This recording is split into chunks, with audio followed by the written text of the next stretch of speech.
In this video, we'll go through the basics of the MVC design pattern that Rails uses to separate design and business logic. MVC stands for Model, View, Controller, which you'll notice mapped to folders of the same name in the app folder of your project. Models are where the application business logic should reside. Models directly manage the data, logic, and rules of the application. Let's say you want to allow users to create a profile on your app. Then you might want to create a user model that has all the necessary attributes and methods for it to work as you want. The view is the representation of your application's output. In other words, it is information that is displayed to the user. In simpler terms, the view is the actual web page that a user sees when using your app. The controller is essentially the interface between your app and the user. It accepts input from the user and translates it into commands for the model or view. Let's have a look at this flow in a simple diagram. When a user opens your app in a browser, the browser sends a request to the controller, which then gets the view for that page. If that page also happens to show dynamic content from a database, then the controller will also get data from the model, which it will provide to the view, which is then displayed to the user in his browser.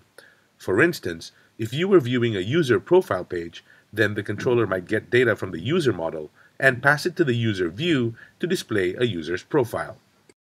Let's create our first Rails controller. We'll start with the controller for static pages. Let's call this controller the Static Pages controller. Rails comes with a lot of handy tools to generate models and controllers, so we'll use them.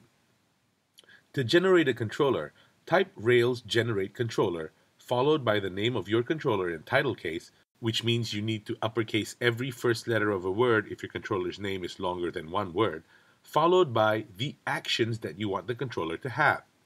For the time being, you can imagine that an action maps to a view of the same name, and you can think of an action as the method that the controller calls to get a particular page. Let's create our static pages controller with actions for an about page and a welcome page. First, let's stop the Rails server that we have running currently.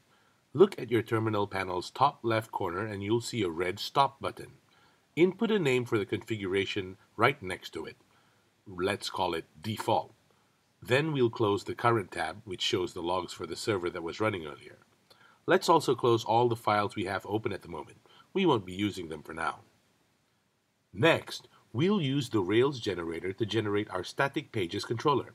By convention, Rails expects all controller names to be plural, so if you want a controller for users, then you would do Rails generate controller users, followed by the actions you want for users. So we'll go ahead and type Rails generate controller static pages, and we'll add an about action and a welcome action. Press enter, and watch out, more Rails magic. What just happened is that Rails generated the controller source file and the assets and helpers for that controller. Very importantly, you'll notice that Rails helpfully generated the corresponding view files for the actions we specified as well. Let's take a look at the controller file for static pages that Rails generated. Here, you'll see that Rails has defined a class static pages controller, which extends the application controller.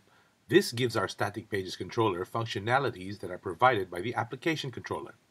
You'll also see that inside this class, Rails has defined an about method and a welcome method. Earlier I mentioned that Rails generate controller also generated the corresponding views for your controller's actions. Let's have a look at them. There's the About View page, saved under Views/Static Pages, and the Welcome page, also under the same folder. There's not much in them right now, but let's try and see the pages in action. Now, how does Rails know what URL to show which page at? This is where I introduce to you the concept of Rails routes. Rails routes specify what actions a URL will map to. Let's take a look at our routes file. You can find it in config/routes.rb. For the moment, it looks like Rails has generated some default routes for our static pages, about and welcome page. The routes we currently have seem to suggest that if we visit /static pages/about, we should be able to see that about page. Let's test this out. First, we'll need to run our server. Click on Run and go to Run Configurations. You'll notice that there is now a default configuration which you specified after stopping the server earlier. Now, click on that, and let's get the address the app is being served at, which you can find right at the top of your terminal panel. Let's copy the URL and paste it in a browser tab. You should see the welcome page. Let's try and add the URL we saw in our routes file earlier. So it's /static_pages/about. Awesome! Now let's try the welcome page. You've successfully created your first Rails controller. Next, we'll move on to RSpec testing.